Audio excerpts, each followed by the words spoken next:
dengan teknologi yang semakin canggih, alutsista perang yang semakin canggih gitu, seharusnya diplomasi lebih canggih dari itu. Kita tidak bisa pakai cara-cara yang cara-cara kuno gitu. Apakah kalau saya ketemu seseorang dan berjabat tangan, apakah itu berarti saya berteman baik dengan dia? Belum tentu. Kan diplomasi kan harus tinggi tingkatnya. Banyak Menlu itu yang kerjanya itu attack the problem, tapi mereka bukan solve the problem. Itu masalahnya. Jadi saya kira para Menlu juga perlu sadar ya bahwa masalah yang semakin rumit itu membutuhkan solusi, bukan membutuhkan reaksi. Jadi kalau tahun 1960 Soekarno bisa pidato dan ujungnya itu PBB bisa mengeluarkan resolusi nomor 1514 tentang dekolonisasi itu. Saya kira momentum terbaik ini kalau Presiden Prabowo nanti April 2025 ini bisa menggulirkan Dasar-Sila Bandung jilid kedua. Supaya gerakan non-blok itu kembali bangkit lagi dan bersuara.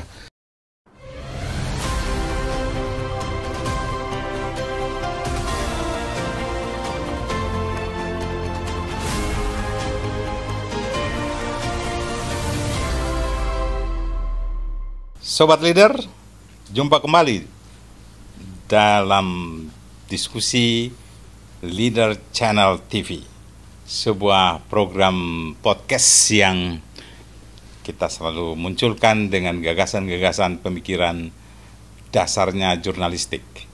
Jadi hari ini, hari-hari biasanya kita berada di Menara Kartika Chandra, Jakarta, dan hari ini kita mengundang seorang tokoh yang cukup terkenal akhir-akhir ini ketika perang di Timur Tengah, dan beliau saya memberikan label sebagai pemerhati geopolitik atau pemerhati apapun masalah dunia ini. Saya perkenalkan Bung Pitan Daslani. Selamat datang Bung Pitan. Selamat. Terima kasih ini Bung Freddy diundang di studio majalah Leader. Ini channel yang luar biasa, ini banyak sekali saya lihat ini tokoh-tokoh yang diangkat di sini. Ya, Bung Pitan, kita ini saya lihat berbagai podcast dan berbagai pembicaraan Anda di berbagai forum saya ikuti, dan kali ini saya coba mengundang Anda untuk kita ngobrol-ngobrol karena Anda juga latar belakang dari seorang jurnalis yang mengamati persoalan geopolitik dunia yang sedang tidak baik-baik saja ini. Dan semua statement-statement Anda itu saya lihat tajam sekali. Soal perang di Ukraina, Rusia versus Ukraina, kemudian termasuk di Timur Tengah hari ini antara Israel dan 7 front yang kita lihat. Berapa negara tuh? Kalau kalau lihat milisi-milisi itu ada Houthi, ada Hamas, ada Hizbullah, ada negara tuh ada Lebanon, Iran, mana lagi, Irak, Yaman. Seru sekali ya? Seru. Anda mengamatinya begitu luar biasa. Ini apa sih yang Anda lihat persoalan yang terjadi di geopolitik kita ini? Ya, jadi terima kasih Bung Freddy. Ini kesempatan baik sekali untuk kita memberikan informasi ya kepada pemirsa channel Leader. Ini majalah yang mengangkat para tokoh-tokoh di negeri ini. Jadi sekarang Leader Channel TV. Sekarang Leader Channel TV. Jadi saya perlu memberikan semacam gambaran besar tentang peristiwa konflik regional yang sekarang terjadi di berbagai belahan dunia.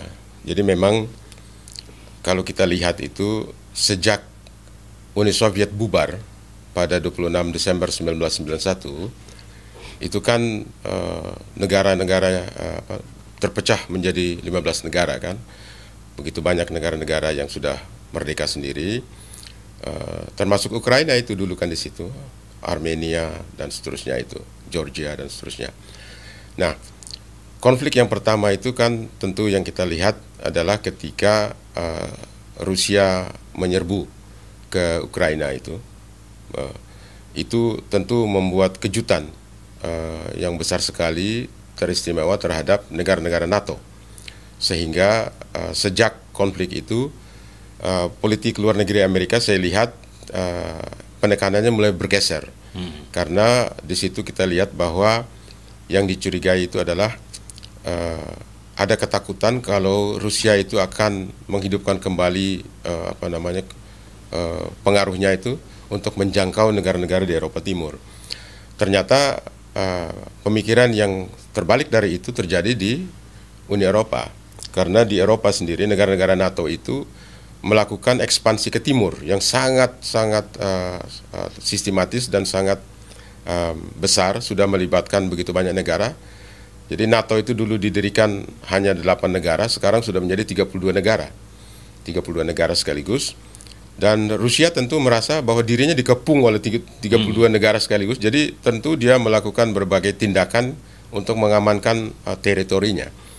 Yang mengkhawatirkan kita itu adalah pada tanggal 11 September 2024 kemarin itu, Menteri Luar Negeri Inggris, David Lammy, dan Menteri Luar Negeri Amerika, Antony Blinken itu datang ketemu Presiden Vladimir Zelensky di Kiev, kemudian mengatakan, Zelensky bilang, kasih kita izin supaya kita bisa pakai senjata peluru kendali jarak jauh itu untuk menghantam kota-kota di Rusia.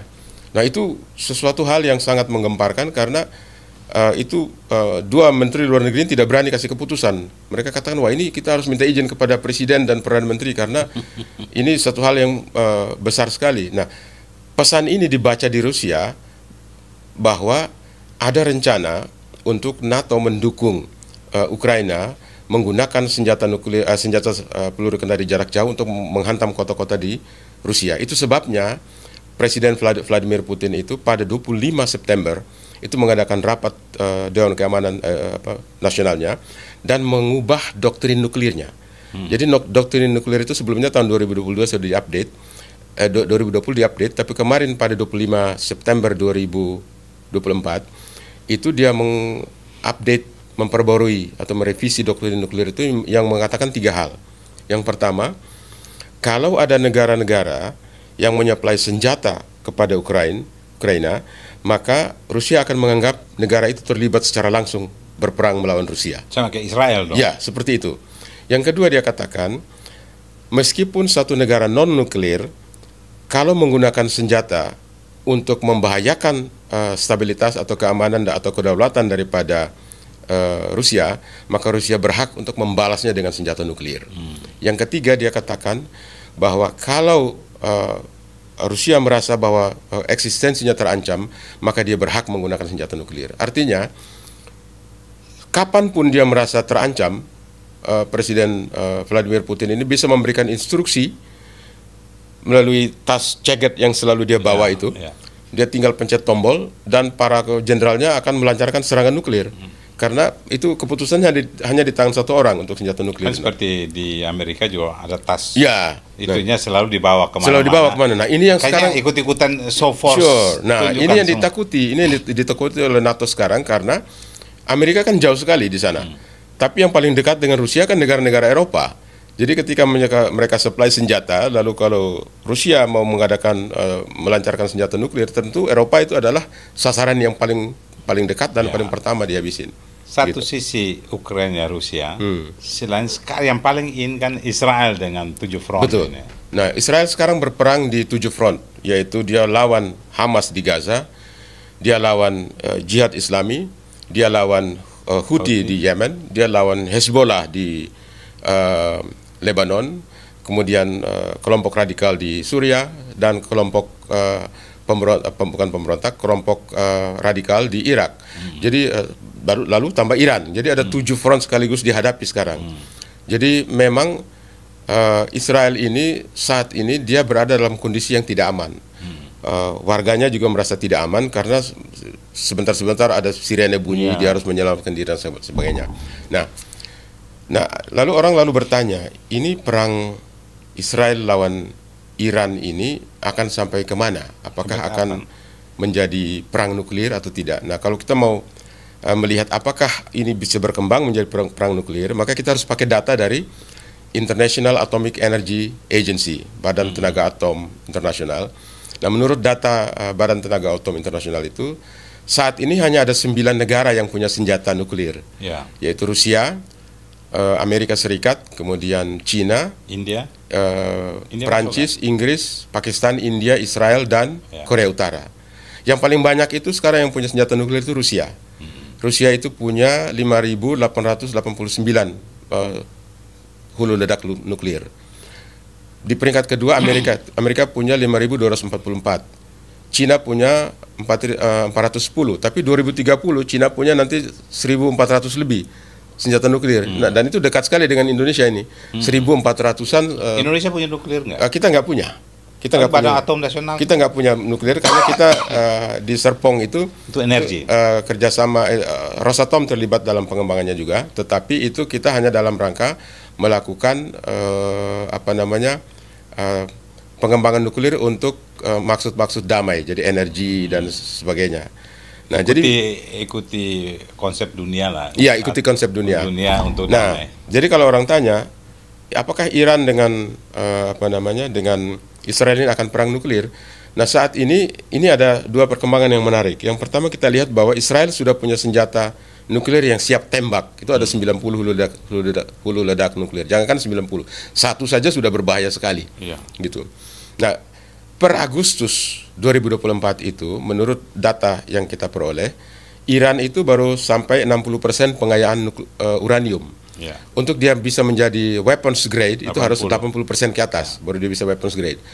Itu dia perlu waktu 2 bulan. Jadi kalau 2 bulan sejak Agustus, berarti Oktober dia sebenarnya kalau dia lakukan itu berarti dia sudah sampai Kemarin pada katanya ada pengayaan sampai pengayaan gempa bumi itu kan? Iya, nah kan ada spekulasi sekarang kan. Ada spekulasi apakah betul gempa bumi 4,6 skala Richter itu ada hubungannya dengan itu atau tidak. Itu masih spekulatif memang localize itu. Karena kan ada 6 tempat yang paling besar tempat Iran itu melakukan pengayaan nuklir kan. Natanz, kota Natanz itu 225 km sebelah selatan Teheran, kemudian Fordow, kemudian Bushehr, kemudian Isfahan, kemudian Arak. Arak itu mereka mengembangkan plutonium, itu berbahaya sekali. Lebih Kemudian kuat ya plutonium sama uranium. Oh ya? Beda, kalau bom plutonium itu berbahaya sekali. Kalau bom uranium itu seperti yang dijatuhkan di Hiroshima. Hiroshima itu kan beratnya 64 kg ya. Uranium. 66.000 orang mati, 140.000 mati dalam periode 5 tahun berikutnya. Kalau bom plutonium itu hanya 6,2 kg, yang Fat Man itu yang di Nagasaki, 6,2 kg. Tetapi 75.000 orang mati itu baru satu bom itu. Satu bom itu. Nah, yang ada semua ribuan jadi, di mana-mana punya. Nah, sekarang ada total di dunia itu ada menurut data dari yang kita peroleh itu adalah 12.532 senjata nuklir sekarang ini. Yang ada di 9 negara ini. Nah, di Israel kan ada 90 sekarang yang siap tembak itu. Nah, ini yang apakah Netanyahu akan pakai? Dalam kalkulasi saya dia tidak akan pakai karena tangannya ini direm sama Amerika ini. Jangan pakai itu karena itu kan akan merepotkan seluruh dunia itu. Jadi dia tidak akan pakai itu, cuma dia akan pakai. Saya kalkulasi kita Israel ini akan pakai, dia akan perang di medan intelijen, dia akan perang di medan teknologi, dan dia akan perang di pokoknya macam-macam cara spionasi, termasuk yang ada pembunuhan Ismail Haniyah kemarin 27 September itu. Itu kan awalnya dikira bahwa itu serangan udara. Ternyata menurut laporan New York Times itu ternyata bom itu sudah dipasang 2 bulan sebelumnya. Sebelum Ismail Haniyah datang ke situ. Nah, ini kan tamu negara. Investigasi dari mana? Itu tamu negara toh. Ya maksudnya itu New York Times tahu itu dipasang. New York Times tahu itu karena dia wawancara dengan seorang pejabat intelijen yang tidak mau menyebutkan sumbernya, namanya gitu. Tapi dia dapat tahu bahwa memang bom itu sudah ditanam 2 bulan sebelumnya. Nah, ternyata mantan presiden Iran yaitu Mahmoud Ahmadinejad itu mengatakan bahwa di dalam jajaran pimpinan tertinggi angkatan bersenjata Iran itu ada sekitar 21 tokoh yang dia curigai sebagai agen mata-mata Israel. Padahal mereka ini adalah pejabat yang aktif masih berada di dalam jajaran pimpinan angkatan bersenjatanya, termasuk di dalam Garda Revolusi Iran itu. Nah, ini pernyataan dari mantan presidennya sendiri yang mengatakan bahwa ada 21 tokoh di dalam jajaran pimpinan angkatan bersenjata Iran yang bekerja sebagai double agent. Jadi dia bekerja memberikan informasi kepada agen intelijen Israel. Nah, kalau mantan presidennya ngomong begitu, bagaimana itu coba seperti itu? Artinya tidak aman ini kita bisa melihat. Tapi Bung Witan, kembali lagi, saya ini kenapa saya kasih Anda tuh pemerhati geopolitik atau apapun, tapi saya tidak pakai menggunakan pengamat. Kalau pengamat, saya kira pemerhati itu mendalam. Anda ini sangat mendalam, dan saya tuh bertanya-tanya, Anda belajar dari mana ini? Kita sama-sama wartawan, tapi Anda tuh detail sekali loh soal masalah dunia ini, masalah hubungan luar negeri kita ini, melihat dunia, perkembangan dunia sekarang. Ya, memang. Jadi memang kita sama-sama lama di pers ya. Jadi kalau di wartawan itu kan tidak semua informasi yang wartawan dapat itu boleh diberitakan. Masalahnya banyak wartawan tapi ngamatinnya saya masih ragu. Tapi begitu Anda ngomong, saya tuh, dan saya lihat banyak viral sekali. Ya, jadi ya memang itu yang saya katakan. Kita yang namanya wartawan itu kan tidak semua informasi yang dia dapatkan itu dia beritakan. Mungkin dari 100% informasi dia dapat, mungkin dia cuma beritakan 10-20% kan, tetap untuk kepentingan medianya. Tapi selebihnya kan dia simpan untuk pengetahuan dia, untuk dia gali lagi seterusnya ke depan. Jadi memang kalau kita melihat orang kan sekarang yang lagi hot itu kan perang Iran sama Israel ini. Mau kemana dibawa perang ini? Saya tanya ini karena apa? Dulu saya ikut pertemuan OPEC di Vina. Itu waktu Pak SBY itu Menteri Pertambangan. Zaman Gus Dur itu.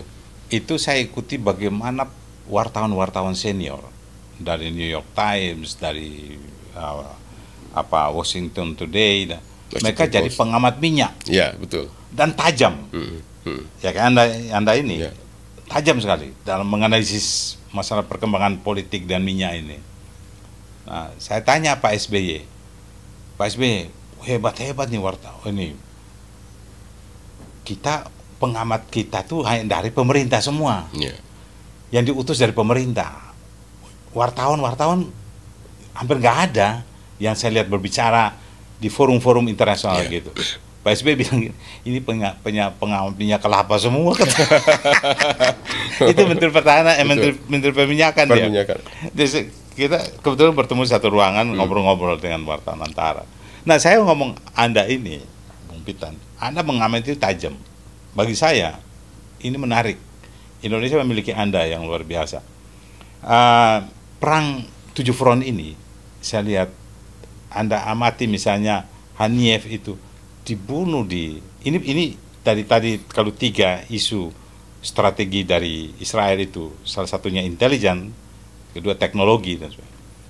Karena kalau intelijen itu kita lihat ke perang 6 hari ketika mereka menangkan tahun 47 ya. 67. Apalagi sampai sekarang teknologinya udah kayak apa itu? Sampai pager bisa meledak. Ini menarik sekali bagi saya ya. Kalau kita yang memperhatikan itu.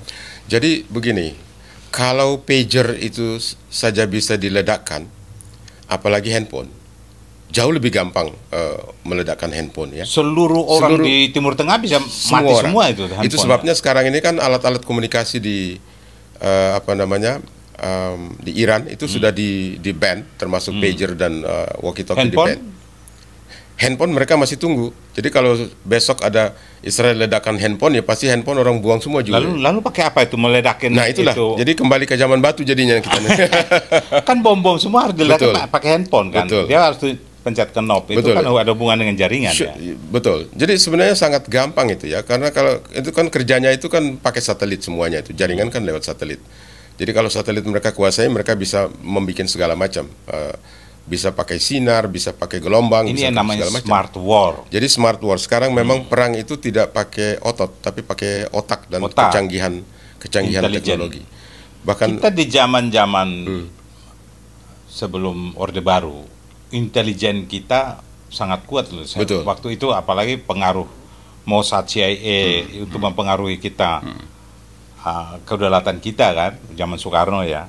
Tapi berikut setelah di era Soeharto, semua konon kabar intelijen malah mata-matain kita sendiri. Ya, betul. Betul. Jangan-jangan sampai sekarang juga masih mata-matain orangnya sendiri. Betul. Itu yang terjadi. Memang di dunia intelijen ini sulit ditebak ya. Sulit ditebak karena kalau kita lihat misalnya di zamannya Pak Harto itu pernah satu kali kalau nggak salah itu tahun 1993 itu. Jadi 1992 itu ada pertemuan di Jenewa, Menlu Alatas ketemu dengan Shimon Peres di sana. Waktu itu Shimon Peres itu sepertinya meminta kepastian kapan Indonesia akan bisa membuka hubungan dengan Israel.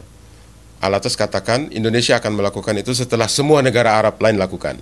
Itu jawaban Alatas. Diplomatis banget itu. Diplomatis. Jadi tidak hanya kasih merdeka Palestina, tapi semua negara Arab. Setelah semua negara Arab lakukan Keren itu. Nah, fakta hari ini adalah 6 negara Arab sudah berdamai dengan Israel, yaitu Mesir yang lebih dulu, kemudian Yerusalem Accord itu. Ya, Mesir itu perjanjian langsung setelah ditandatangani Camp David Accord. Camp David ya, ditandatangani Camp David Accord waktu itu. Kemudian kemudian itu 78, kemudian 79 Presiden Anwar Sadat pergi ke Israel, tanda tangani perjanjian damai itu.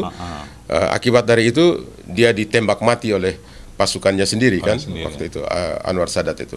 Tapi setelah itu Yordan berdamai dengan Israel. Kemudian di zaman Donald Trump menjadi presiden, dia bawa lagi 4 negara masuk dalam Abraham Accords, ya kan? Uni Arab Emirat, Bahrain, ya toh, Bahrain, Uni Arab Emirat, termasuk juga Sudan dan Maroko. Tapi masalah perdamaian ini, jabat tangan Yitzhak Rabin, jabat tangan dan Yasser Arafat pulang dihabisin juga. Nah, jadi pola yang sama sebenarnya kita lihat karena informasi yang sampai ke saya itu bahwa sebelum penyerangan Hamas pada 7 Oktober itu, sebenarnya penyerangan itu sudah dilakukan tahun 2021. Jadi sudah ada rencana yang untuk melakukannya tahun 2021. Waktu itu memang intelijen Israel sudah mendapat informasi akan dilakukan penyerangan itu. Laporan ini diberikan kepada sidang kabinet, tapi kabinet Israel waktu itu tidak menanggapinya secara serius. Setelah meledak mereka baru kaget gitu. Jadi penyerangan 7 Oktober 2021 yang Hamas membunuh 1.100-1.200 orang di Israel itu terjadi. Sebelum itu terjadi sebetulnya sudah ada pendekatan antara Israel dengan Arab Saudi. Jadi sudah sebegitu dekat menurut Perdana Menteri Netanyahu. Waktu itu sudah ada pendekatan yang sudah dekat sekali untuk melakukan normalisasi hubungan. Nah, rupanya Iran melihat ini sebentar lagi Arab Saudi dengan Israel ini melakukan normalisasi hubungan. Ini juga normalisasi kan? Tiba-tiba diledakkanlah itu. Tapi serangan Hamas itu. Tapi saya memperhatikan begini, Bung. Ketika segera setelah Netanyahu dilantik dan kabinetnya, Menteri Dalam Negerinya siapa namanya yang berkunjung ke Al-Aqsa? Ya, itu kesana juga dia waktu itu sempat terjadi masalah itu. Kan itu masalah tuh. Masalah. Baru kan orang bilang ini cari gara-gara ini. Ya kan? Padahal itu kan daerah yang tidak boleh dikunjungin apapun, ya kan? Maksudnya apalagi seorang pejabat Israel itu kan mengumpan. Dari situ saya sudah melihat, lalu kemudian bereskalasi, puncaknya di 7 Oktober itu. Betul. Jadi apakah ini desain by Israel sendiri? Sebenarnya itu ada benarnya. Karena Israel ini jago mainkan. Dia kalau soal skenario dia paling jago. Soal skenario. Nomor satu kita harus lihat begini. Dalam kondisi persaingan dagang yang sangat ketat sekarang, tentu negara-negara yang punya senjata ini berkepentingan untuk menjual senjata, ya toh. Negara-negara industri, misalnya seperti Amerika, seperti negara di Eropa, itu kan untuk masuk ke pasar Asia itu kan susah dia bersaing di elektronik kan, itu sudah diambil oleh Cina, Taiwan segala macam. Jadi satu-satunya harapan dia kan dia harus dagang senjata. Untuk bisa dagang senjata kan mesti ada perang. Kalau tidak ada perang, bagaimana bisa dia jual senjata? Industri senjata nggak bisa hidup. Makanya kalau ada perang, bagi mereka ya senjatanya makin laku kan. Besok Israel senjatanya laku keras. Laku keras kan. Iya, laku keras. Apalagi kecanggihan. Kan ada perang itu kan bisnis itu. Jadi senjata semakin laku, industri senjata dapat pemasukan. War torn country. Ya, kan? Seperti gitu. Negara yang bersedia jadi hancur-hancuran. Seperti itu, betul. Arena perang. Jadi banyak, kalau kita tidak tahu juga permainannya, maka kita akan terjebak masuk dalam permainan orang, di mana kita dimanfaatin, nih, atau lalu terjadi konflik dalam negeri, kita yang rugi sendiri, tapi orang lain yang dapat manfaatnya. Nah, itu yang sekarang dialami oleh Ukraina. Itu juga yang sekarang terjadi di Asia Barat. Begini, Bung. Ya, setelah peristiwa 7 Oktober kan bereskalasi sampai sekarang. Israel hadapi 7 front. Jadi muncul semua. Yeah. Kalau dulu perang 47 itu 48 itu kan Israel hadapi 4 front. Iya, 5 front. 5 front. Sekarang 7 front. 7 front sekaligus. Zaman itu teknologi masih rendah sekali. Betul. Gila kalau sekarang sekian puluh tahun kemudian dan dia mainnya menggunakan teknologi, intelijen dan teknologi. Gabungan intelijen dan teknologi ini menarik banget. Ya. Dulu kan kita lihat masih kalau film-film. Betul. Itu kan Mozart itu kan dia pakai apa? Morse. Sekarang telegram dulu. Jadi saya pikir kekuatan intelijennya ini seperti apa ya? Kayaknya semua orang di seluruh dunia ini intelijennya udah masuk ya. Jadi kalau kita mengamati pidato Perdana Menteri Netanyahu itu di PBB, itu dia katakan bahwa tidak ada tempat dimanapun di Timur Tengah di mana tangan Israel itu tidak cukup panjang untuk menjangkau. Itu berarti intelijen dia itu bisa menjangkau semua tempat strategis di semua negara di sana. Termasuk Indonesia? Semua negara. Intelijen itu ada di semua negara. Jadi siapapun di Indonesia yang tidak suka, kan dia bilang, kalau Anda tidak suka, kita tahu. Betul. Jadi saya tidak akan heran kalau misalnya Israel itu mempunyai database tentang siapa-siapa yang pro dia dan siapa-siapa yang anti dia di semua negara. Dia pasti punya itu. Tidak terkecuali Indonesia. Dia pasti sudah punya, dia sudah petakan, inilah orang-orang yang benci kepada Israel, inilah orang-orang yang pro kepada Israel. Saya kira intelijen dia sudah punya pemetaan yang komplit sekali. Itu sebabnya Perdana Menterinya berani pidato di PBB seperti itu. Jadi itu tidak asal ngomong gitu. Karena orang intelijen itu kan lebih banyak bekerja daripada bicara. Saya tuh kemarin sebelum Haniyeh terbunuh di Teheran, kan 2 minggu sebelumnya kan pertemuan Pak JK Yusuf Kalla dan mantan Menteri Hukum tuh Pak siapa namanya itu bertemu dengan Haniyeh di mana itu? Ini ada satu pertemuan mereka. Dan mereka akan melanjutkan pertemuan. Dan tujuannya memperdamaikan Hamas dan Fatah. Ya kan? Betul. Kan ideal sekali sebenarnya. Artinya kelompok. Tapi kan yang negara yang berperan kan sebenarnya Palestina itu kan Fatah yang Mahmud Abbas. Nah sekarang Hamas sendiri kan kelompok bersenjata. Nah Pak JK ke sana dan setelah terbunuh orang bilang, wah ini pasti Pak JK dicari juga nih. Bisa jadi target. Bisa karena apa yang dibicarakan kan ngeri-ngeri juga itu saya dengar itu. Jadi memang begini, kalau kita mau melihat kenapa sampai Ismail Haniyeh bisa terbunuh, ini memang skenario besarnya itu begini. Dia ini berbasis di Qatar sebelumnya itu ya, di Doha. Anehnya justru di Doha itu ada sekitar 3.500 pasukan Amerika berbasis di sana. Jadi di seluruh kawasan Asia Barat. Jadi istilah yang tepat itu bukan Timur Tengah tapi Asia Barat, karena kalau dari Amerika baru dia katakan itu Timur Tengah. Gitu. Kalau kita dari sini kan kita ke Barat. Asia Barat. Jadi Asia Barat ya. Jadi di seluruh kawasan Asia Barat itu ada Israel itu masuk Asia Barat. Asia Barat ya. Jadi di seluruh kawasan Asia Barat itu ada 52.300 tentara Amerika berjaga-jaga. Jadi berapa batalion itu? 52.300 tentara Amerika dan sekitar 2.500 tentara Inggris. Ya, 52.300 tentara Amerika ini, mereka berbasis di 27 pangkalan militer Amerika, 17 pangkalan angkatan udara, dan 10 pangkalan angkatan laut. Nah ini mereka ada. Jadi kalau kita bicara Amerika itu bukan Presiden Joe Biden kirim tentara dari Washington sana ke sana, bukan begitu. Sudah ada. Sudah ada di sana, tentara Amerika itu sudah ada di sana. Jadi kalau misalnya kita lihat misalnya ketika 13 April waktu Iran kirim drone yang begitu banyak itu ke Israel menyerang itu kan Menteri Pertahanan Lloyd Austin, Menteri Pertahanan Amerika, itu langsung keluarkan instruksi supaya kapal induk Amerika itu mempercepat pergerakannya segera tiba di sana. Jadi sudah siap di sana kapal induk Amerika dengan skuadron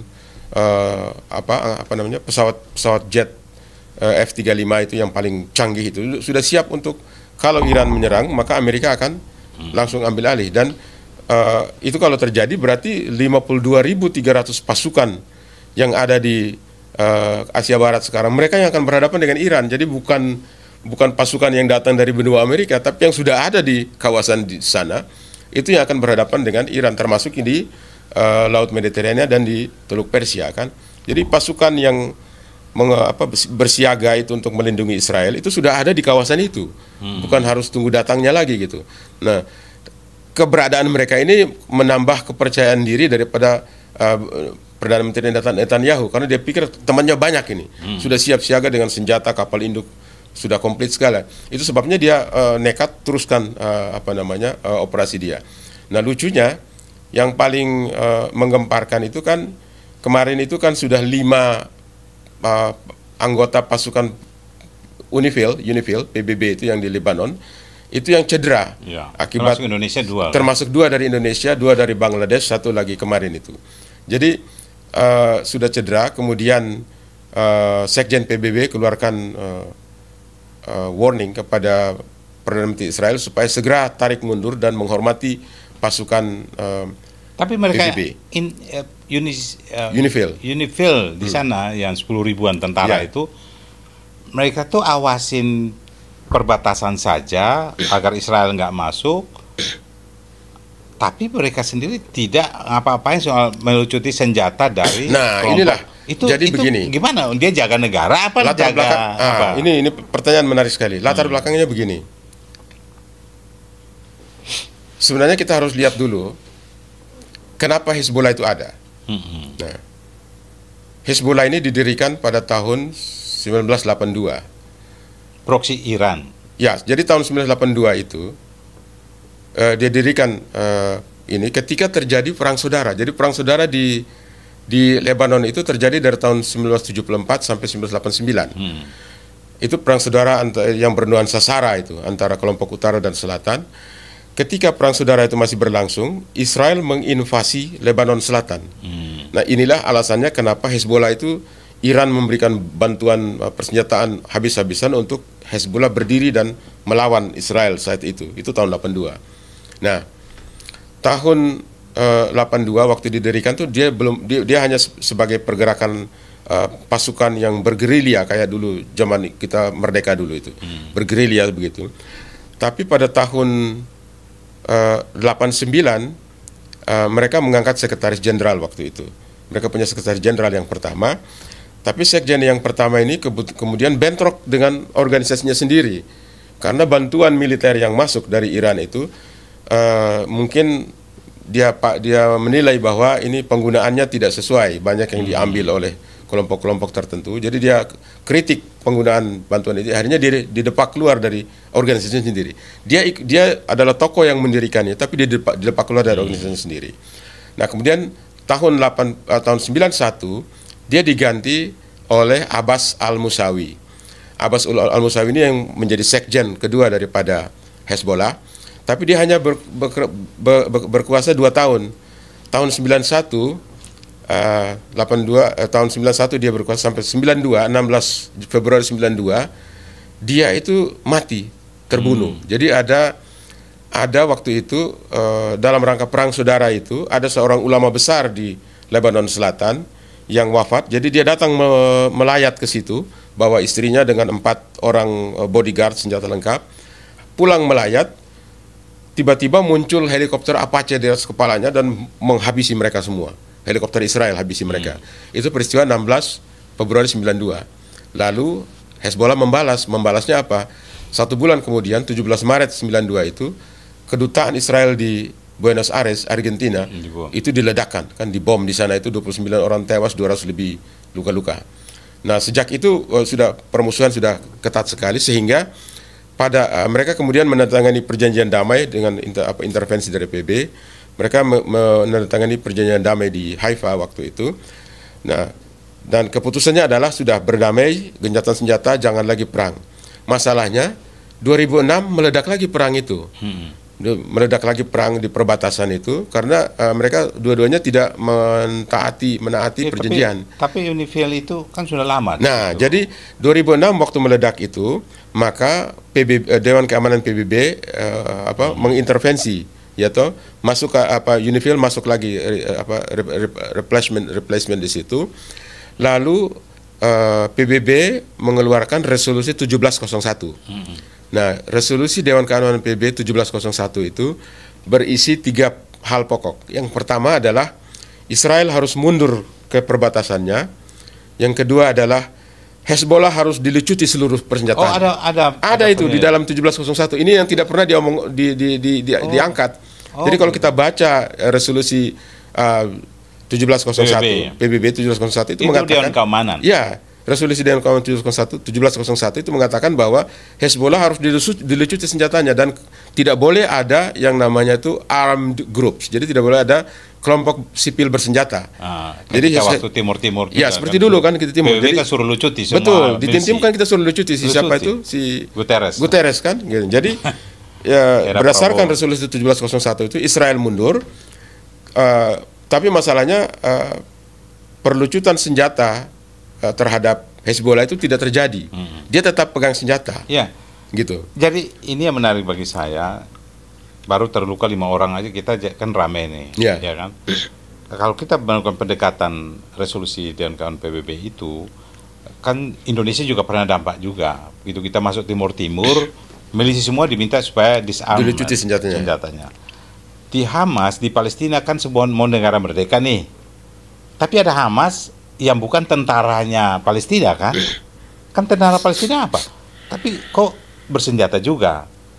Lalu di Houthi di Yaman ada Houthi yang bersenjata juga semua.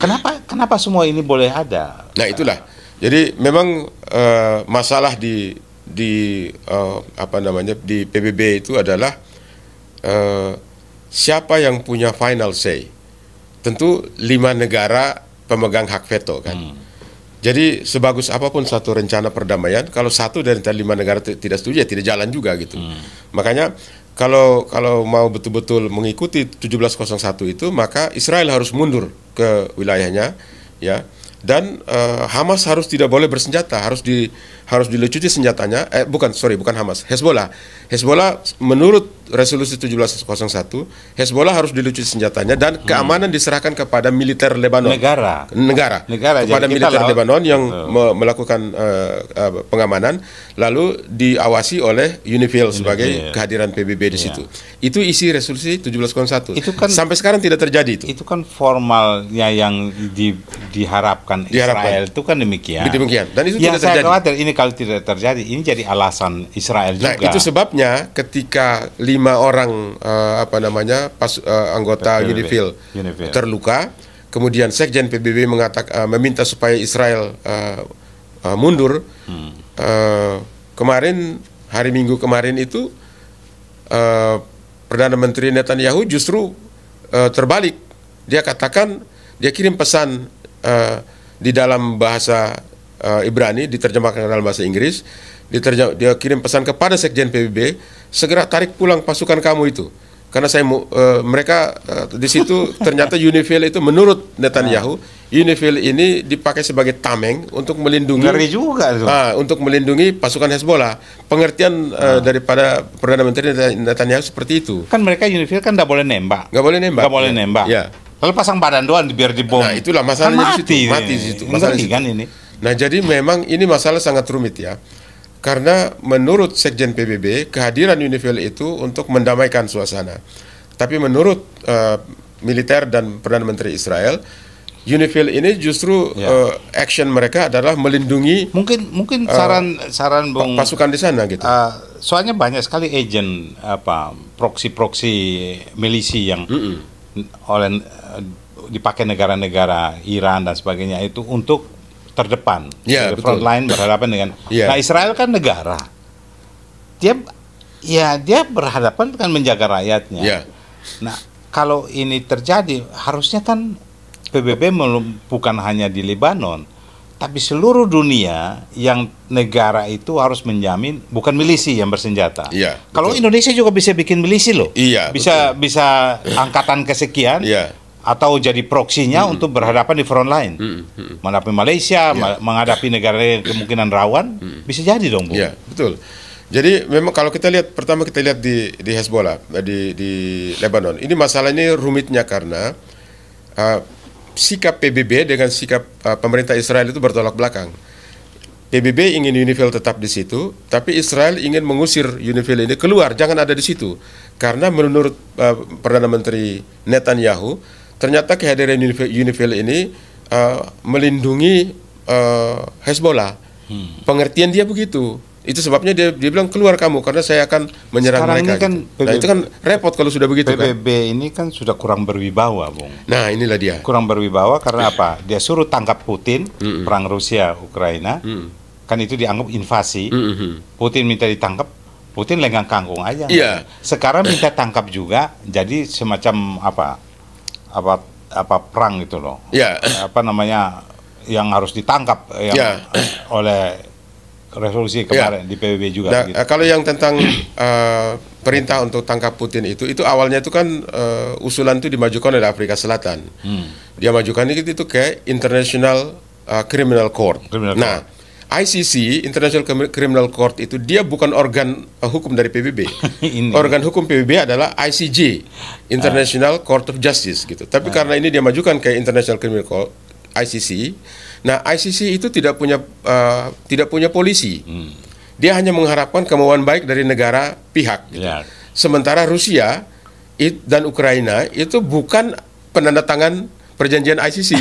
Jadi dia bilang saya tidak. Jadi ompong semua. Ompong semua. Bikin keputusan. Iya. Tapi di PBB Begitu. suruh tangkap Netanyahu itu yang kemana dia? Iya. Nah, kalau suruh tangkap Netanyahu, masalahnya kan siapa eksekutornya? Gitu kan? Siapa eksekutor mana yang kita mau pakai? Nah, kalau Amerika veto kan nggak jadi itu barang. Jadi tidak mungkin satu keputusan di Dewan Keamanan itu bisa jalan kalau satu di antara 5 pemegang veto itu menahannya. Makanya saya selalu usulkan kalau mau adil dunia ini, yang harus kita lakukan adalah reformasi itu PBB, Pak. Struktur PBB itu harus kita harus reformasi PBB mulai dari Dewan Keamanan sampai dulu semuanya. sudah dari tahun 90-an. Karena dari dulu dan revitalisasi. Iya, PBB. kita harus reformasi itu PBB. Kenapa? Karena yang menentukan dunia ini hanya 5 negara. Waktu itu kan hasil daripada perang dunia. Hasil daripada perang dunia, maka siapa yang menang perang dia yang pegang itu kan. Dan negara yang terbanyak terkuat waktu itu. Nah, sekarang kita nggak bisa begitu. Kita harus melihat kekuatan ekonominya, jumlah penduduknya, SDM-nya. Saya lihat kemarin semua gitu.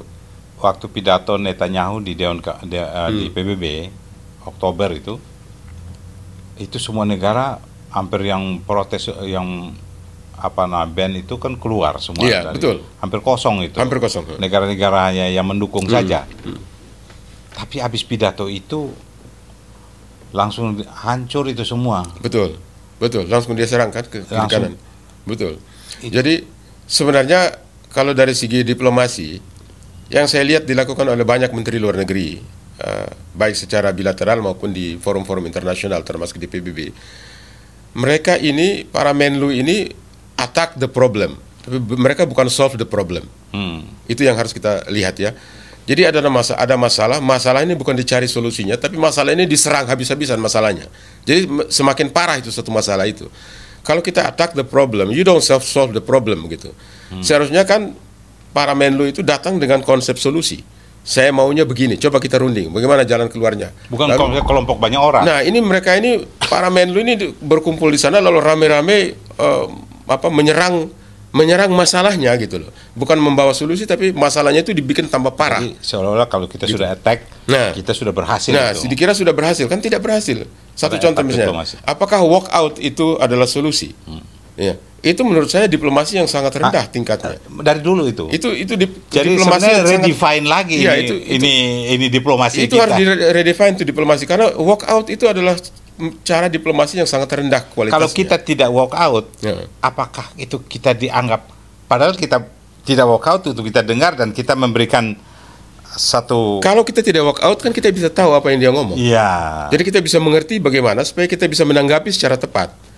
Nah, kalau kita menjauhkan diri dengan orang yang kita anggap sebagai musuh, bagaimana kita bisa tahu cara berpikirnya? Masalahnya banyak negara Nah, itu yang saya tadi katakan, banyak Menlu itu yang kerjanya itu attack the problem, tapi mereka bukan solve the problem.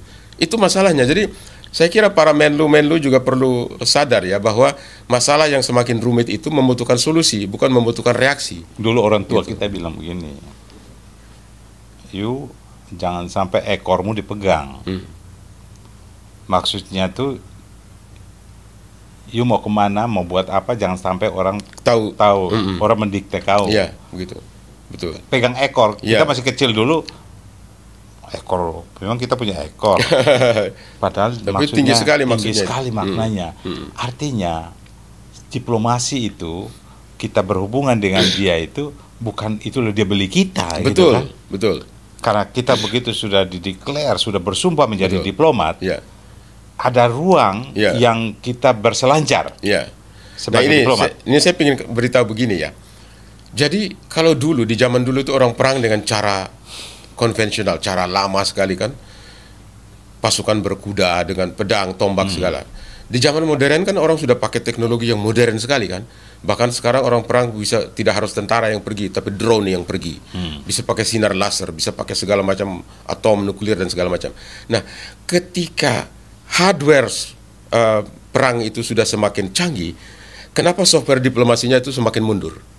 Seharusnya dengan teknologi, perkembangan teknologi yang begitu tinggi, kualitas diplomasi itu harus lebih tinggi juga gitu. Ini teknologi semakin tinggi, tetapi diplomasinya semakin mundur. Gaya diplomasi di PBB ini para Masih Menlu itu lama kan semakin ya. mundur. Masih cara Lama kan? Padahal kalau kita tuntut PBB restrukturisasi, Iya. revitalisasi, artinya cara berdiplomasi kita Harus juga. lebih canggih. Saya tuh harus canggih. tertarik bahwa walk out itu sesuatu yang gampang dibaca. Iya, walk out itu menurut saya satu tindakan yang sangat rendah kualitasnya. Dulu waktu Gitu. di DPR itu sidang paripurna, waktu soal keputusan putusan dari Demokrat, katanya SBY perintahkan walk out, all out. Lalu anggota Demokrat semua walk out. Walk out, gitu. Jadi salah pengertian. Salah pengertian. Maksudnya all out, fight habis, all out. Dia jadi walk out semua. Kok jadi walk out? Nah ini juga bisa bahaya. Ya. Salah dengar, salah memaknai. Salah memaknai, jadi salah interpretasi, salah tindakan, gitu. Nah makanya saya katakan tadi, pesan yang saya mau sampaikan begini, dengan teknologi yang semakin canggih, alutsista perang yang semakin canggih, gitu, seharusnya diplomasi lebih canggih dari itu. Kita tidak bisa pakai cara-cara yang cara-cara kuno, gitu. Apakah kalau saya ketemu seseorang dan berjabat tangan, apakah itu berarti saya berteman baik dengan dia? Belum tentu, gitu. Apakah ketika saya bertemu seorang yang dianggap musuh, lalu saya dianggap sudah berdamai dengan dia? Belum tentu juga. Kan diplomasi kan harus tinggi tingkatnya. Intinya, kalau kita mau menaklukkan musuh, kita harus tahu cara berpikirnya.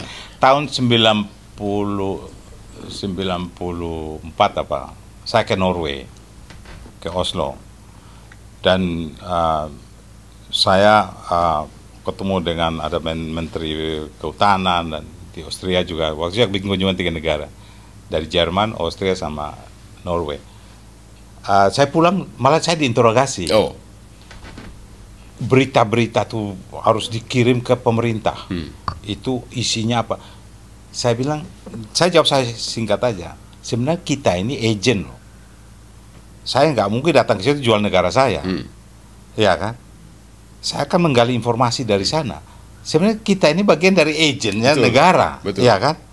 Walaupun tidak dibilang intelijen, Tapi otomatis informasi yang kita sampaikan itu kan untuk ditampung Betul. bagian intelijen itu, Betul. iya kan? Betul. Kok saya yang diperiksa? Iya, iya. Nah, saya juga aneh. Apakah negara kita ini kayak tadi Bung bilang, Indonesia masih punya persoalan sebagai negara Pancasila karena persoalan politik ada di paspor itu kalau kita lihat. Ban semua negara boleh kunjung, tapi ban untuk Israel dan Taiwan karena tidak ada hubungan diplomatik. Sehingga orang harus putar negara lain. Tapi apakah itu apa nggak ada solusi lain? Begini, cara saya melihatnya begini. Politik luar negeri kita ini kan antara lain didasari pada pidato Bung Hatta. Kalau nggak salah 2 September 1948 itu. Ketika beliau berpidato dengan judul yang diberi judul Mendayung di Antara Dua Karang. Ya toh. Jadi Politik bebas aktif. ya, politik bebas aktif kita, jadi di antara dua karang kita jalan gitu. Sekarang ini kan bukan dua karang, banyak karang ini. Banyak karang. Banyak karang yang keliling kita gitu. Non blok aja udah nggak, Ya, udah kacau-kacau ya, semua. banyak sekali karang yang kita harus navigate dengan aman terus ke depan supaya negara kita tetap stabil. Jadi sebenarnya kalau kita mau lihat secara garis besar, kita harus bisa lihat berapa tahun ke depan, 50 tahun, 70 tahun, 100 tahun ke depan, Indonesia akan seperti apa? Apakah negara-negara yang sekarang ini berbaik dengan kita akan selamanya berbaik dengan kita? Belum tentu. Apakah negara-negara yang sekarang kita jadikan musuh kita akan selamanya bermusuhan dengan kita? Belum tentu. Jadi kita harus bisa lihat jauh ke depan. Karena apa? Karena tergantung kepentingan ini. Ya, kepentingan nasional. Dan kepentingan itu momentum saja. Ya, itu dalam jaraknya tidak betul. panjang. Jadi ya. kita harus bisa punya bisa farsighted ya, lihat jauh ke depan untuk melihat bagaimana tren perkembangan kepentingan dunia. nasional yang kita Ya, lihat kan. kepentingan nasional 50 tahun, 100 tahun yang akan datang seperti apa. Gitu. Maka dari sekarang pun sebetulnya itu politik luar negeri kita itu harus diarahkan ke sana gitu. Kita dua ini kan wartawan, yang latar belakang wartawan yang memperhatikan. Kita bukan pengamat. Iya. Kita hanya memperhatikan detail dalamnya. Dan kalau Anda lihat di seluruh dunia, diplomat yang hebat-hebat itu rata-rata dari jurnalis. Iya. Bukan tiba-tiba jadi jurnalis 5 tahun lalu dia diangkat jadi diplomat, bukan. Ya, betul. Mereka sudah pengalaman mengkaji dan sebagainya sampai Betul. amatannya dia itu tajam dan Betul. dan itu dipakai. Betul. Di zaman Pak Harto Di begitu. zaman Pak Harto, Begitu. Bung Karno, Ya. banyak tokoh-tokoh wartawan ya. sampai ke Bu Mega, Ya. saya lihat masih ada kayak yang terakhir kita lihat Sabam Siagian. Ada Jafar Assegaf. Dulu kan banyak lagi banyak. Kalau wartawan kayak kita wawancara seorang diplomat dari satu negara, kalau dia wartawan nyambungnya enak. Iya, betul. Keterbukaan itu kita tahu dia berdiplomasi atau apa, itu menarik, kita bisa baca itu. Betul. Tapi kalau bicara dengan politisi yang jadi diplomat, itu beda. agak beda sekali Itu ya. beda Kenapa sekali. ya? Karena memang alam pikirannya beda. Yang namanya apalagi maaf, dulu zaman Soeharto namanya didubeskan. Didubeskan. Nah, ini yang susah. Jadi kalau jadi memang seperti yang kita ketahui, wartawan itu kan dia bisa masuk di semua lapisan, di semua tingkatan. Dia bisa menyesuaikan diri. Bahkan banyak kali wartawan bertanya bukan karena dia tidak tahu. Dia bertanya itu bisa saja dia pingin konfirmasi, dia pingin pancing, dia pingin membuat orang itu jadi emosi biar bisa buka semua segala macam teknik dia bisa pakai gitu ya. Ya, betul. Jadi memang bagi seorang wartawan itu lebih mudah untuk melakukan pekerjaan diplomasi karena dia sudah terlatih di dalam itu. Betul. Untuk bagaimana menghadapi orang dan bagaimana dia bisa menjaga apa yang harus dia sampaikan dan apa yang tidak. Itu sudah kan wartawan itu kalau dia kumpul bahan itu kan mungkin dia dapat 100 data, tidak semua dia beritahu. Kayak tidak semua dia beritakan. Sabam Siagian kan. Ya. Pertama kali jadi dubes dia ajak wartawan minum wine. Minum wine dulu. Diplomasi wine dulu. Wine dulu kan di Australia kan waktu itu kan. Kalau di Indonesia ada diplomasi Iya, toilet. iya. Kalau di Dulu itu diplomat kan wine wartawan dulu gitu kan. wine dulu untuk Ah. bisa tahu. Jadi nih. sudah frekuensinya udah sama, gitu Sama. kan. Nah, itu enak itu bicara itu kan begitu. Betul. Kalau kita menghadap orang langsung apa namanya resmi-resmi begitu nggak Tapi nyambung, nggak keluar Bung semua Pitan informasinya gitu. ikut pertemuan-pertemuan internasional di negara mana aja. Betul, betul. Dan wartawan Indonesia itu ketika mengikuti pertemuan-pertemuan internasional tanpa disuruh, tanpa diminta, dia pasti bela negara. Pasti dia bela Iya. negaranya. Betul, ya. Gitu. Rocky Gerung aja Iya. di dalam dia kritik, Iya, ke luar negeri iya. dia bawa merah putih, dia Iya. puji Jokowi. Iya, begitu. Padahal di Pasti dalam dia dia, bela begitu. Jadi ini Nah, kan itu pengalaman kita selama ini kan begitu. Gitu. bagaimana diplomasi wartawan. Iya. Jadi namanya pers diplomat ini menarik. Iya. Dan kalau kita lihat film-film yang tingkat Iya. rate-nya tinggi, film perang, film mafia, Iya. ada sisipan wartawan di Iya, dalam. iya. Karena wartawan itu kan sudah terlatih di investigasi gitu kan. Ya. Jadi dia bisa memancing informasi sedalam-dalamnya gitu. Tanpa menimbulkan kecurigaan kepada pihak yang dihadapi kan begitu. Jadi lebih gampang. Jadi sebenarnya banyaklah tokoh-tokoh pers. Kayak misalnya begini, Bung Pitan jadi diplomat, ditempatkan misalnya di Irak, di Iran atau di Timur Tengah salah satu negara, lalu mengeluarkan statement yang bukan, kan kita membacanya kan visi bangsa, visi negara, visi diplomasi kita, visi luar negeri kita. Kan jelas bagaimana supaya menjaga ketertiban dunia, ikut serta dalam ketertiban dunia dan sebagainya. Kan kita lihat itu dan kita non-blok. Tapi begitu diplomasi sampean itu harus dibaca secara tersurat dan tersirat. Betul. Tapi begitu yang tersirat dibuat media, Anda pasti dipanggil. Kenapa Anda bikin pernyataan itu? Ini kan rumit juga nih. Kalau seorang wartawan mungkin dia bisa, kan namanya dia. Ya, dia tahu cara mengayunnya itu. Nah, kalau bukan wartawan pasti dia diam aja daripada. Ya, betul. Daripada ini kan karena diam aja. Ya, wartawan itu sudah terbiasa, istilahnya itu tahan banting ya. Jadi dia tahu bagaimana keluar dengan pernyataan seperti apa, tulisannya harus seperti apa. Itu dia bisa ukur sejauh mana dia boleh dobrak, sampai di mana dia merasa itu sudah red line, dia tahu mengukurnya ya. Eskalasi pertempuran di Asia Barat, atau di Timur Tengah ini kira-kira akan mencapai perdamaian nggak menurut Anda? Begini, saya perlu mungkin lewat kesempatan ini juga ya, saya pikir kalau kita lihat ke belakang 30 September 1960 itu Presiden Soekarno berdiri di PBB dan dengan lantang bersuara memperkenalkan Pancasila. Ya. Dan keren sekali, dan meminta PBB dan semua bangsa di dunia itu untuk membangun dunia kembali, to build the world anew. Waktu itu kan pidatonya itu. Orang lupa bahwa karena pidato Soekarno itu, ya, banyak negara merdeka. karena pidato Soekarno itu, maka PBB mengeluarkan resolusi nomor 1514.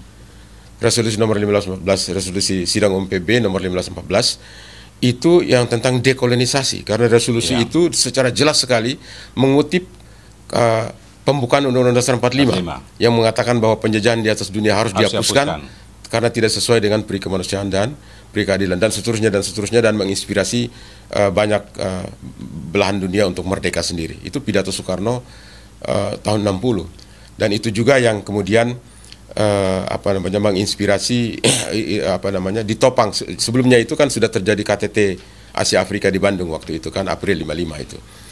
Jadi di April 55 itu kita menghasilkan Dasar-Sila Bandung itu, yang termasuk dengan segala macam tuntutan daripada gerakan non-blok itu untuk tidak boleh intervensi negara lain, harus menghormati hak asasi manusia dan seterusnya.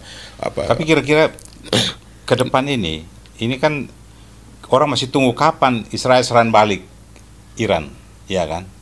Tapi yang berkembang sekarang makan cyber, serangan terhadap serangan cyber yang luar biasa mempengaruhi reaktor nuklir dan macam-macam. Tapi N-nya apa nih? Kira-kira ada perdamaian nggak di sana? Nah, sebelum saya masuk ke situ, saya lanjutkan yang tadi. Jadi kalau tahun 1960 Soekarno bisa pidato dan ujungnya itu PBB bisa mengeluarkan resolusi nomor 1514 tentang dekolonisasi itu. Saya kira momentum terbaik ini kalau Presiden Prabowo nanti April 2025 ini bisa menggulirkan Dasar-Sila Bandung jilid kedua. Supaya gerakan non-blok itu kembali bangkit lagi dan bersuara. Karena di tengah persaingan seperti begini, orang yang lagi berperang itu tidak mungkin bisa berpikir secara waras. Sehat. Jadi kita perlu suara dari kelompok negara-negara non-blok yang menyuarakan perlunya perdamaian karena tidak ada manfaat bagi orang yang perang. Karena saya dengar pidato Pak Prabowo di Jordan di mana itu, dia bilang sulit bagi kita, Amerika teman kita, Rusia teman kita. Betul. Jadi itu memang ini kan diplomasinya menarik. Ya, jadi di Shangri-La Dialogue beliau sudah bicara, kemudian beliau bicara kemarin juga dia katakan kalau kita ke Cina, kita akan bilang Amerika teman kita. Kita ke Amerika, kita akan bilang Cina juga teman kita. Artinya kita akan bersahabat dengan semua, meskipun mereka mau bertikai itu urusan mereka, tapi kita teman dengan semua. Next itu kira-kira pertanyaan saya, analisa Anda itu tercapai nggak perdamaian ini di Timur Tengah ini? Asia Barat ya? Di Asia Barat. Kalau untuk menciptakan solusi dua negara, meskipun itu merupakan kehendak dari banyak negara, termasuk Indonesia, tapi untuk menciptakan solusi dua negara itu masih sangat sulit. Berat ya? Berat sekali karena pijakannya beda soalnya. Ya. Hamas itu punya pijakan dengan Israel punya pijakan itu bertolak belakang. Ya, tidak akan persoalannya bisa kalau perang, Bung, perang terus kayak kita lihat Rusia dan Ukraina, dia invasi dulu dan sekarang dia udah merdekakan itu 3-4 wilayah. Ya, betul. Itu provinsi apa-apa dia udah ambil jadi Donetsk dan Luhansk. Dia udah ambil menjadi bahkan gubernur wali kotanya udah dilantik di sana. Nah, perang dengan makin lama perang dengan Israel ini, menurut saya, analisa saya, itu banyak wilayah akan dikuasai masuk ke Israel. Kayak itu ada nggak di PBB itu? Nah, kalau dalam konstelasi politik yang sekarang sangat riskan untuk Israel itu mencaplok Gaza. Itu sangat riskan. Karena sebelumnya kan Israel justru pulangkan Gaza itu ke Mesir waktu itu. Persoalannya dia sudah hancurkan semua. Dan orang-orang sudah disuruh pergi semua. Ya, betul. Dan sekarang ditemukan terowongan sampai ke Mesir. Betul. Makanya itu ancaman kan bagi dia, betul. Ancaman. Makanya di Israel sendiri itu ada muncul beberapa mazhab pemikiran.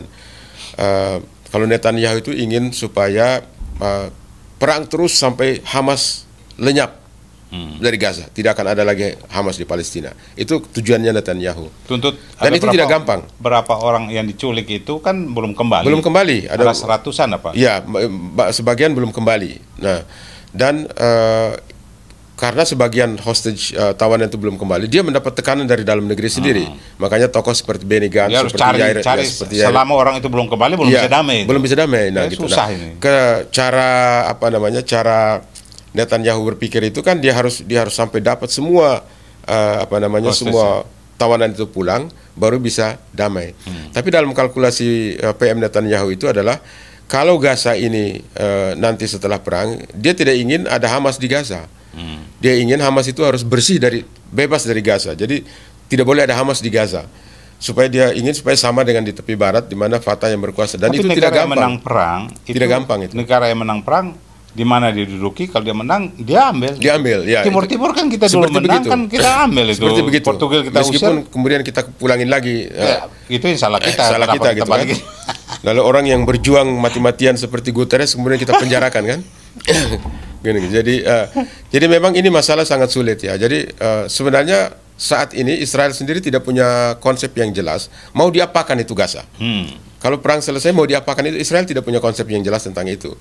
Apakah dia akan kembalikan kepada Liga Arab? Apakah dia kembalikan biar PBB yang menentukan, atau dia kembalikan kepada orang Palestina menentukan sendiri?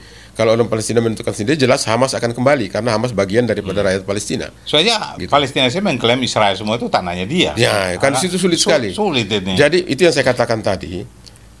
kalau kita baca betul-betul piagam Hamas 18 Agustus 1988, itu tujuannya, perjuangannya adalah Israel harus bangun daripada seluruh wilayah itu. Makanya waktu kemarin ada demonstrasi di Amerika, di Columbia University, di Yale, segala macam itu kan mahasiswa kan berteriak, memekik itu, apa namanya, from the river to the sea, Palestine must be free. Begitu yang mereka teriakkan di sana. Artinya dari sungai Yordan sampai ke Laut Mediterania, Israel harus bangun, keluar dari wilayah itu. Kan begitu. Nah, itu keinginan Hamas memang begitu, sesuai dengan sesuai dengan pasal 11 daripada piagam Hamas. Dan itu ini kebencian karena memang apapun bela diri dari Israel terhadap dirinya soal serangan 7 Oktober itu, tetap saya tidak diterima. Yang dilihat aja 42.000 orang sudah mati di Palestina, hancur-hancuran sekarang di Lebanon dan seterusnya. Itu yang dilihat, dan sampai kapan ini? Nah, itulah masalahnya. Jadi ini masalah yang terlalu sulit ya. Sudah berapa presiden berganti di berbagai negara yang menangani ini, tapi ternyata tidak bisa jalan. Itu sebabnya ketika di zaman Donald Trump itu, dia berusaha mengajukan itu Abraham Accords, supaya negara-negara itu jangan melihat sisi negatifnya, tapi lihat di mana kita bisa bekerja sama untuk kemajuan bersama, kesejahteraan bersama. Itu tujuannya Abraham Accords. Pak Prabowo, walaupun dia dari militer, tapi diplomasinya dia menarik. Dia sudah punya hubungan baik dengan Jordan. Betul. Dan Jordan sampai hari ini diam, tidak berkomentar soal peristiwa ini, perang di sana. Nah, diplomasi ini saya kira Prabowo akan manfaatkan, dan kalau Indonesia lewat Prabowo bisa muncul, karena mereka butuh, apalagi Indonesia negara Islam terbesar, basisnya Pancasila, keren sebenarnya. Indonesia bisa membawa perdamaian dunia. Kan Soekarno sudah buat yang pidato to build the world anew. Betul, betul. Itu kan sebenarnya keberhasilan secara politik dunia. Dan ini saya kira the second diplomasi, betul, great diplomasi yang harus dimainkan Pak Prabowo ketika nanti dia bicara dengan Perdana Menteri Israel. Nggak usah harus walk out, ya kan? Tapi all out, maksudnya all out diplomasi, betul nggak? Jadi bisa bertemu dengan sana, mungkin tidak perlu harus buka diplomatik dulu, tidak harus membuat merdeka dulu, tapi buka dulu diplomasi, sambil pelan kita dengan negara-negara semua itu supaya. Betul. Jadi begini, yang tidak ada adalah hubungan diplomatik resmi antara Indonesia dengan Israel. Itu tidak ada. Tetapi kontak antara para diplomat itu terjadi dari waktu ke waktu. Aja itu terjadi dari waktu ke waktu. Bahkan tahun 1992 itu waktu ada konferensi di Jenewa, Menteri Luar Negeri Alatas ke sana ketemu dengan Shimon Peres waktu itu, Menlu Shimon Peres Israel. Lalu Shimon Peres itu kan waktu itu kasih semacam hint gitu, kira-kira kapan Indonesia ini akan buka hubungan dengan Israel. Menlu Alatas jawabnya begini, Indonesia akan membuka hubungan dengan Israel, hubungan resmi dengan Israel, kalau semua negara Arab sudah membuka hubungan. Itu jawaban Menlu Alatas waktu itu. Tapi gitu. Ini kita sudah mau closing ya. Saya ingin satu aja, bahwa tadi kita ngobrol-ngobrol di kitab Daniel itu, saya kira kalau orang Kristen atau di Quran juga mungkin ada ya, kan ini kitab semua ini saling isinya hampir mirip-mirip. Ada tertulis bahwa itu wilayah itu tidak akan perang bangsa melawan bangsa dan seterusnya. Betul. Jadi begini, kalau kita baca di kitab Daniel pasal 10 ayat 13, di situ dikatakan bahwa tanah yang diberikan kepada 12 suku Israel itu adalah dari Nil sampai ke Efrat, dari sungai Nil di Mesir sampai ke sungai Efrat di Irak. Itu di selatan. Kalau kita baca di kitab Yosua pasal 1, itu dijelaskan bahwa tanah yang diberikan kepada Israel itu dari Gunung Lebanon di utara sampai ke sungai Efrat. Jadi kalau kita tarik garis itu hampir besar semua. sekali. Semua negara masuk itu, Mesir masuk, Arab Saudi, sebagian Mesir, 50% Arab Saudi, Kan ngeri ini. Jordan, Irak, Syria, Lebanon masuk semua. Nah, waktu perjanjian itu diberikan itu kan belum ada negara berdaulat, Ya. belum ada hukum internasional. Nah, saat ini begitu banyak negara ada di tanah itu. Jadi kalau menggunakan pijakan itu seperti pandangan kaum radikal ekstrem di Israel, berarti semua negara ini harus bangun dan tidak mungkin itu. Itu berarti ya perang habis-habisan tidak mungkin terjadi. Dari itu, Nah, saya membaca. Nah, jadi kalau itu kalau kita baca. Jadi orang tanya, terus kapan akan ada damai?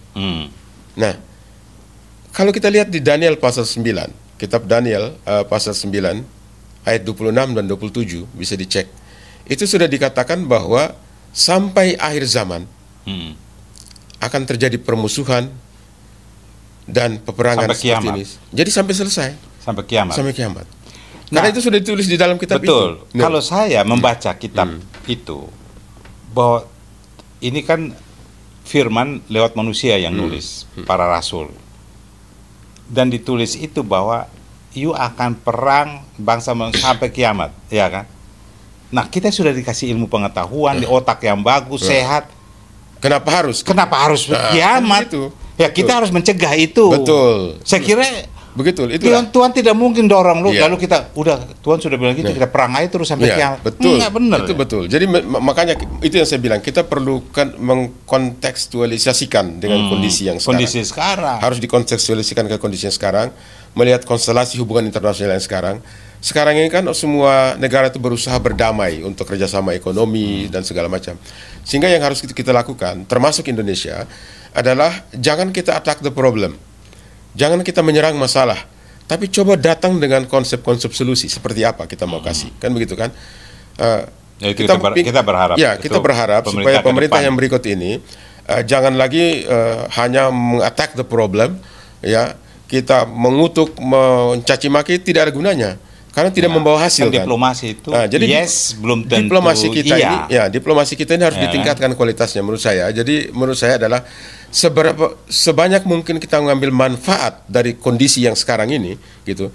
Loh, Cina bisa kok, kenapa kita nggak bisa gitu? Cina paling pandai memanfaatkan Cina paling pandai perang momentum. orang lagi perang aja dia dapat Dia duit gitu datang. kan. Nah, kenapa kita tidak kan begitu Dari kan? itu saya belajar, kan saya dulu tugasnya di foreign representative. Jadi saya banyak belajar dengan para diplomat Betul, ini. betul. Saya keluar negeri dengan para diplomat.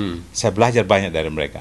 Apa yang setiap kata dia bilang yes, Itu belum tentu yes. belum tentu yes. Tapi dia bilang maybe, bisa yes, bisa no. tidak. Betul. Jadi diplomasi kita nggak boleh mengharapkan jawab yes. Iya.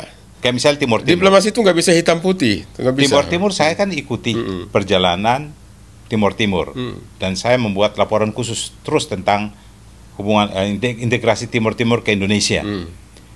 Ketika sampai saya ikut ke pertemuan segitiga di PBB New York, pada waktu itu para wartawan udah menunggu keputusan apa nih dari hasil pertemuan dari Kofi Annan sebagai penengahnya dan Portugal dan Indonesia.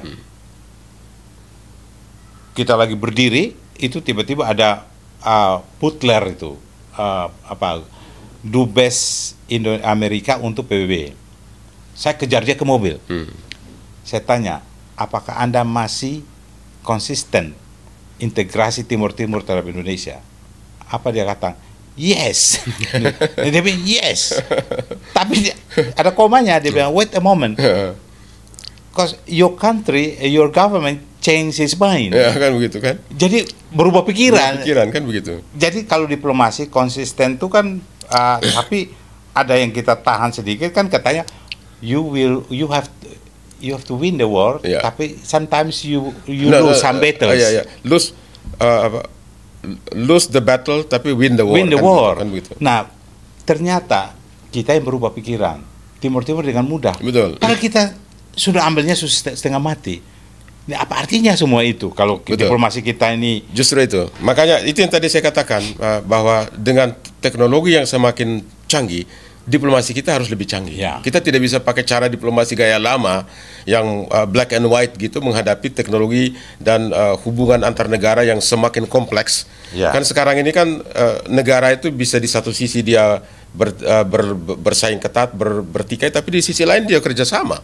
Itu kita lihat. Saya tertarik sekali Bung Pitan, analisa-analisa yang sangat tajam dan menarik.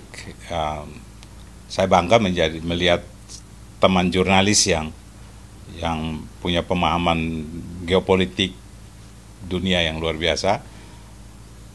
Anda tuh ingin jadi apa sebenarnya? Kita ini profesi kita masih seperti yang dulu kan, ya, seperti lagunya. Tapi gitu. Sayang. Jadi kalau kita misalnya Anda ingin jadi apa di kemudian hari, menjadi utusan khusus atau apa, diplomat atau apa? Saya kira sebagai wartawan Indonesia, kita lama sama-sama di pers ya. Jadi sebagai wartawan Indonesia itu kan sebenarnya ketika kita, seperti saya katakan tadi, di forum-forum internasional itu tanpa ada yang komando, tanpa ada yang menyuruh, kita itu all out membela tanah air, membela merah putih, itu all out benar-benar tanpa ada yang suruh kan. Jadi itu sudah mendarah daging dalam diri seorang wartawan Indonesia. Karena ketika dia menghadapi medan luar negeri, maka prioritas dia nomor satu adalah bela negara. Itu all out. Dari sejak zaman merdeka sampai sekarang masih begitu watak daripada wartawan Indonesia. Dimanapun dia berada atau ditugaskan pasti dia siap. Selalu itu. Statement akhir dari Bung Pitan, apa yang Anda harapkan dari pemerintah berikutnya ini? Nomor satu, saya ingin supaya kualitas diplomasi kita ditingkatkan. Yang seperti saya katakan, karena teknologi semakin canggih, diplomasi harus juga semakin canggih. Ketika hubungan antar negara begitu kompleks dan rumit, di mana negara-negara yang bertikai pun bisa berteman. Seperti coba lihat di BRICS. Di BRICS itu India dan China itu kan perang di perbatasan, tapi mereka bisa bersatu di BRICS karena kepentingannya sama. Jadi negara-negara besar itu melihat bahwa ketika ada kepentingan nasional yang besar yang harus dijaga, termasuk kepentingan ekonomi, tujuan utama. Betul, ketika ada kepentingan nasional yang besar yang harus dijaga, itu diutamakan. Sehingga hal-hal lain yang dianggap lebih kecil itu diparkir dulu. Gitu. Kenapa Cina dengan India bisa bersatu di BRICS padahal mereka berperang dari waktu ke waktu kan gitu. Nah, itu satu contoh yang harus kita lihat. Dan lihat bagaimana India berhubungan baik dengan Israel ya. Seperti itu kan. India dengan Israel hubungannya begitu bagus kan begitu kan. Sekarang di Quad misalnya, ada Jepang, ada India, ada Amerika Serikat dan Australia di situ. Ya. India kita harus bagaimana nih? Nah, jadi bagi kita, saya pikir kita perlu redefine cara diplomasi kita. Strategi diplomasi kita yang harus redefine. Betul bahwa diplomasi Indonesia itu diabdikan kepada kepentingan nasional, itu betul. Nah, cuma implementasinya itu harus ditingkatkan kualitasnya. Ya, kualitas daripada para diplomat kita itu harus benar-benar orang-orang terpilih, orang-orang yang paling canggih yang ditempatkan di luar karena dia mewakili negara dan bangsa kita. Bukan didobeskan, bukan karena jatah, bukan karena apa, tapi harus benar-benar cari orang-orang yang benar-benar mengerti masalah dan punya visi untuk bagaimana mengangkat pamor kita, mendatangkan manfaat ekonomi sebesar-besarnya untuk bangsa dan negara kita ke depan. Saya kira itu. Jadi intinya adalah di dunia yang semakin canggih, kita perlu melakukan redefinisi tentang strategi politik luar negeri kita. Terima kasih Bung Pitan. Terima kasih. Luar biasa. Sobat Leader, demikian 1 jam bersama Bung Pitan Daslani, seorang pemerhati politik dunia ini. Dan semoga apa yang kita perbincangan soal peristiwa yang terjadi di timur, di Asia Barat atau antara Israel dan 7 front lainnya di sana, semoga mereka bisa temukan solusi damai. Artinya walaupun di kitab-kitab suci sudah mengatakan bahwa itu perang akan sampai kiamat, tapi kita manusia yang diberikan Tuhan pikiran yang bagus, sehat, smart, kita harus mencegah agar perang dunia atau perang nuklir apapun namanya jangan sampai terjadi, dan itu hanya dari kita. Saya kira Anda dan saya punya peran untuk ikut terus partisipasi dalam peristiwa perdamaian dunia. Saya Prilindolo dan Bung Pitan, sampai jumpa lagi.